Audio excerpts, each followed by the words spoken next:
It marks the start of the third week of the war in Iran, which is weird because someone told me that we already won it on the first day. Usually when a team wins, they don't then stay on the field for 3 more weeks. I used to watch these cities with the murders. Chicago recently had one deal where they had 11 murders in one weekend, and they said, well, yeah, but it was a holiday weekend. They actually told me that was the reason, like it was okay because it was a holiday. It was Labor Day. These people are the worst. Colin Jost didn't just come for Trump. He came with a flamethrower disguised as a microphone. What starts as just a few jokes quickly turns into a comedic demolition where every punchline lands like a political grenade. Trump thinks he's hearing late-night banter? Nope. He's trapped in a roast so savage it could make a Twitter storm blush. Buckle up, because what Colin says next isn't just funny. It's the kind of hilarious chaos you didn't know you needed. Well, guys, it's been 1 year since we got back together with Trump after taking a break, and there are signs that there still may be problems with the relationship. I don't know if you remember, but Trump promised us America first, yet it's only our 1-year anniversary, and he's already opening our relationship. Once again, I look at the Democrats in front of me, and I realize there is absolutely nothing I can say to make them happy, or to make them stand or smile or applaud. Nothing I can do. I could find a cure to the most devastating. Trump thinks he's untouchable until Colin Jost, armed not with facts, not with anger, but with the kind of jokes that slice through ego like a laser-guided scalpel. What starts as witty observation quickly becomes a full-blown spectacle of irony, absurdity, and timing so perfect it feels almost unfair. The man who tweets like he's running the world suddenly looks like he's auditioning for a cartoon, and Colin is the director, making him flail beautifully on cue. Well, it is nice to start update with some good news for once. There is peace in the Middle East. The only downside is there's war in Chicago. Only Trump could Freaky Friday Chicago and Gaza. And I know Trump is upset that he didn't win the Nobel Peace Prize, but the last guy to send heavily armed men into an American city was Bane from Batman. Bane, who was also snubbed for the Peace Prize. And Trump deserves credit, I have to say, for brokering this ceasefire. And, naturally, his aim was Trump, but not the mild, polite kind of ribbing that makes people chuckle awkwardly at dinner parties. No, this was full-blown, neon sign, laugh-out-loud demolition. A sort of comedic version of watching a gold-plated house of cards collapse in slow motion. During a press conference celebrating his first year in office, President Trump said that God was very proud of the job he's doing as president. Trump added that God was probably looking up at us right now, smiling from horn to hoof. Also, remember when President Trump straight up told us he was going to hell? I think I'm not maybe heaven-bound. But he thinks that after this week, God is back on board. From the very first moment, it was clear that Trump was no ordinary opponent. He wasn't just a figure on a screen. He was a walking, tweeting, headline-generating paradox of ego, bravado, and accidental comedy. Colin's approach didn't pretend to navigate the usual traps. He ignored the conventional rules of civility like someone strolling past a wet paint sign with mud boots. It seems like the main thing we've done so far is get rid of an 86-year-old Ayatollah Khamenei and replace him with a 56-year-old Ayatollah Khamenei. You know, a younger, crazier bad guy, hell-bent on revenge. We did it. Also, is it weird that I'm kind of jealous that Iran now has a leader under 80 years old? God, remember how much better our country was doing when we had a young Muslim leader? Every line landed with the kind of precision that made you think someone had been running rehearsals in a lab for decades, perfecting the art of sardonic physics.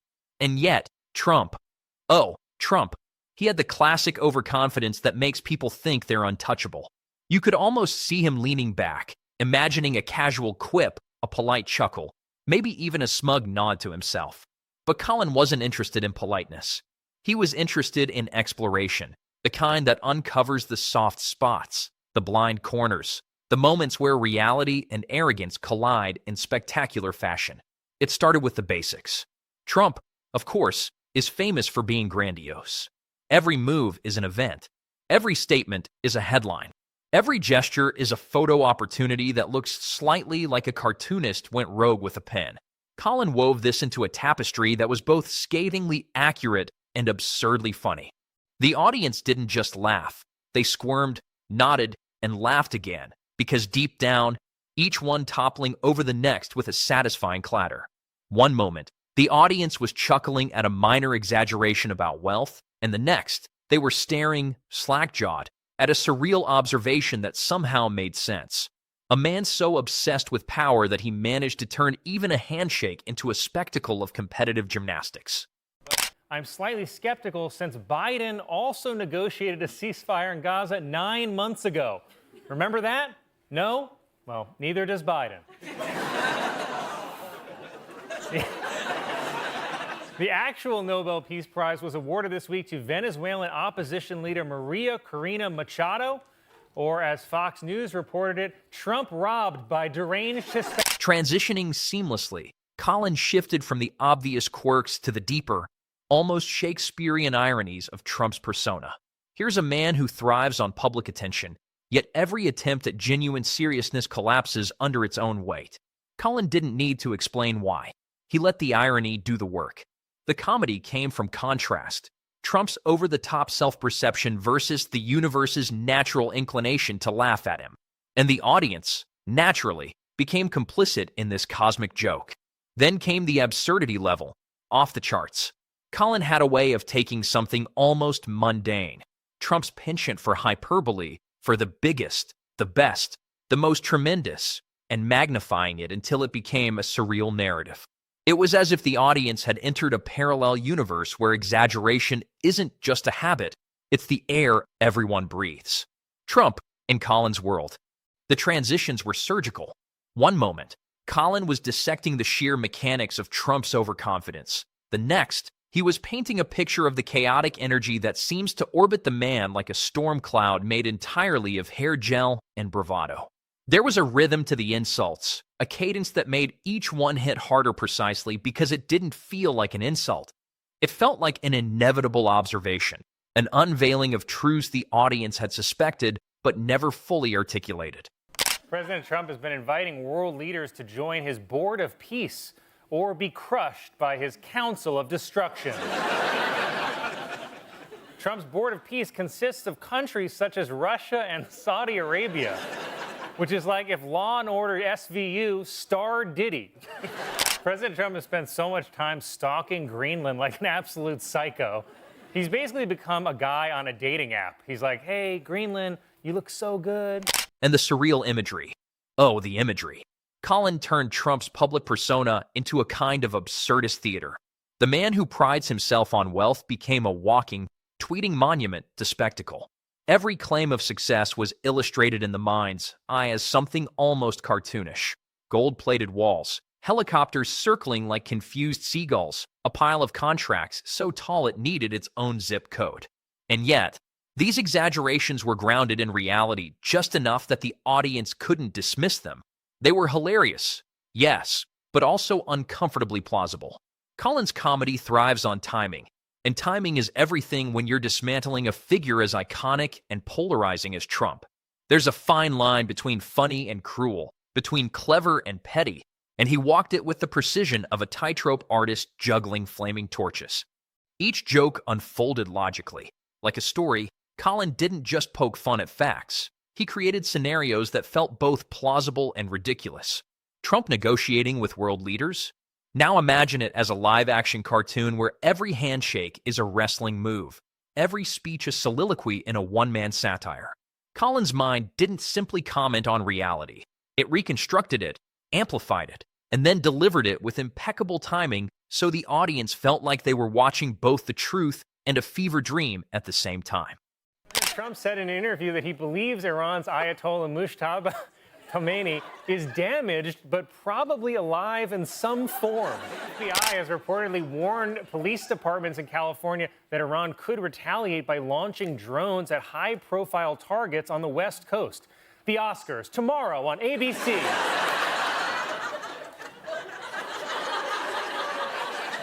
Health Secretary Robert F. Kennedy Jr., seen here back from his mission to the... Even the audience reactions, though imagined, play a vital role. Picture Trump's internal monologue, frantic and confused, as if he knows he's losing but can't quite comprehend why. Every joke lands like a puzzle piece revealing a hidden image he didn't see coming. The mental image of him pacing, hand gestures flailing, eyes wide in incredulity. It's almost cinematic, and yet the humor doesn't rely on cruelty. It relies on the sheer absurdity of someone thinking they're untouchable, only to find out the universe has a sharper sense of timing than they do. Then Colin shifts again, moving from the external spectacle to the subtle contradictions that make Trump so endlessly funny. Here is a man obsessed with being that is impossible to ignore.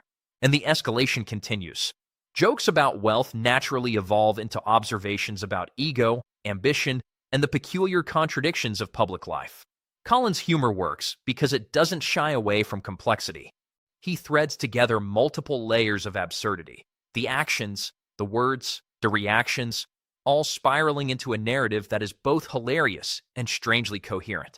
The audience isn't just watching jokes. They're following a story, one that makes them feel clever for noticing the ironies and absurdities themselves. Health Secretary RFK Jr. seen here trying to cure cancer with his mind, said this week that men who were circumcised are more likely to be autistic.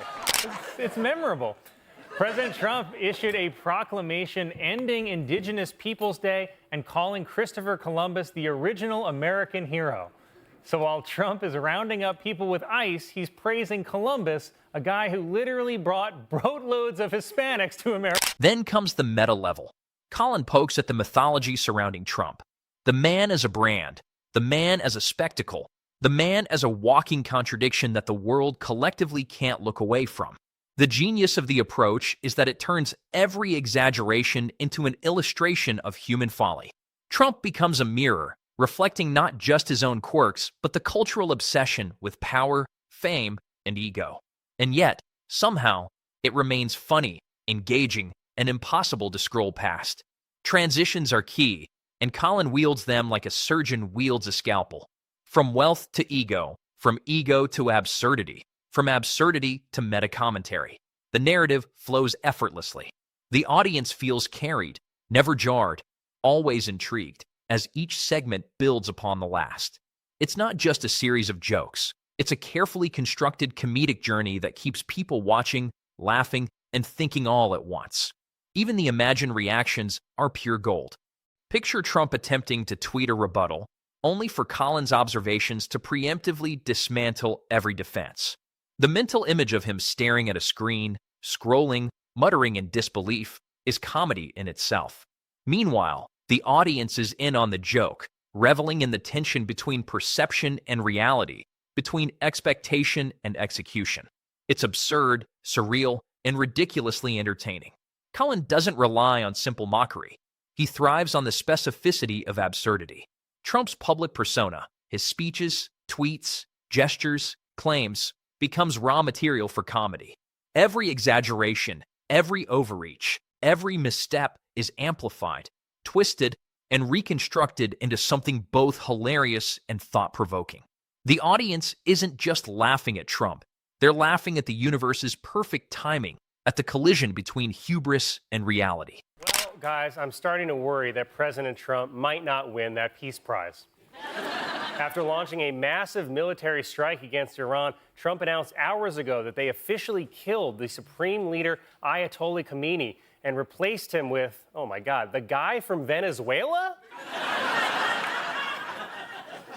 This attack might be a bad idea. I don't know. I'm not really an expert on Iran, so let's hear from someone who can explain why. The comedy also thrives on juxtaposition.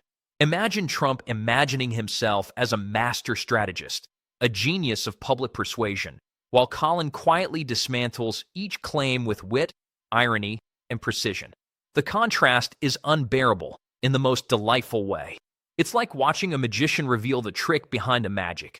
Only the magician is also laughing at the audience, and the audience can't help but laugh along. Colin also masterfully uses repetition to heighten absurdity without becoming stale. Trump's catchphrases, signature gestures, and hyperbolic statements recur, but each time they're framed in a new, unexpected way. The audience begins to anticipate the joke, and yet Colin finds a twist, a fresh perspective, a punchline that lands harder than the last. This creates a rhythm, a beat, a sense that watching is both familiar and surprising, a combination that keeps people glued to the screen. The imagined scenarios escalate into the surreal. Trump negotiating, tweeting, or simply existing becomes an almost absurdist play, where every move is ripe for comedy. Colin paints mental pictures so vivid that the audience can see every detail. The exaggerated expressions, the gestures that betray overconfidence, the small cracks in the persona that make the figure human, flawed, and ridiculously entertaining. And through it all, the humor remains sharp, ironic, and perfectly timed. Then you'll like this. A statue has appeared on the National Mall that depicts President Trump and Jeffrey Epstein in the famous pose from Titanic. Because as they said on the Titanic, women and children first.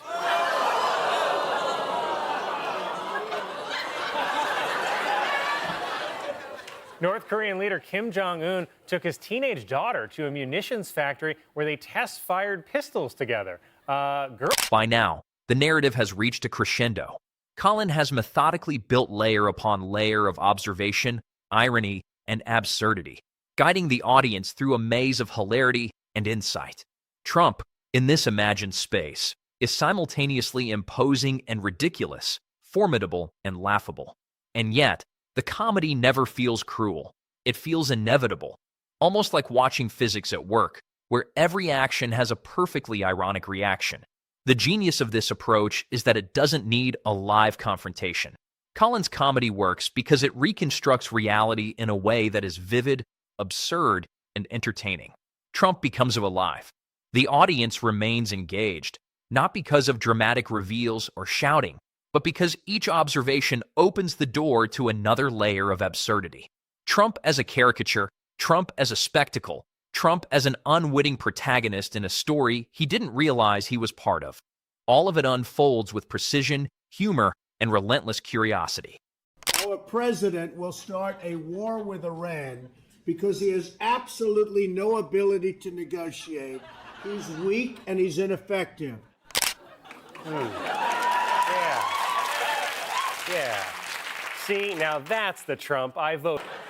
During the State of the Union address, President Trump said, "Our nation is back, bigger, better, and stronger than ever before." Same, said the media. The final sections tie together the threads: ego, wealth, overconfidence, absurdity, and spectacle. Colin doesn't need a conclusion.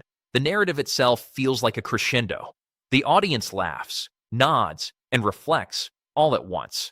And somewhere, in the imagined corridors of Trump's mind, the chaos of humor collides with the seriousness of perception, creating a mental image so absurd that it is both hilarious and strangely satisfying. By the end, the audience has been carried through a meticulously crafted journey of satire, absurdity, and irony. Colin has dismantled the persona of Trump, not through confrontation, but through observation, exaggeration, and the perfect timing of humor. It's not just funny. It's a masterclass in how comedy can expose contradictions, highlight absurdities, and entertain simultaneously. And as the screen fades to black, the mental images linger. The exaggerated gestures, the hyperbolic claims, the imagined frustration, and the unstoppable momentum of humor meeting reality. The audience leaves laughing, reflecting, and perhaps secretly wondering how someone can be both so grandiose and so absurd. Colin has destroyed Trump. Not physically, not even verbally, but with the most precise, hilarious, and satisfying weapon of all, impeccable comedy.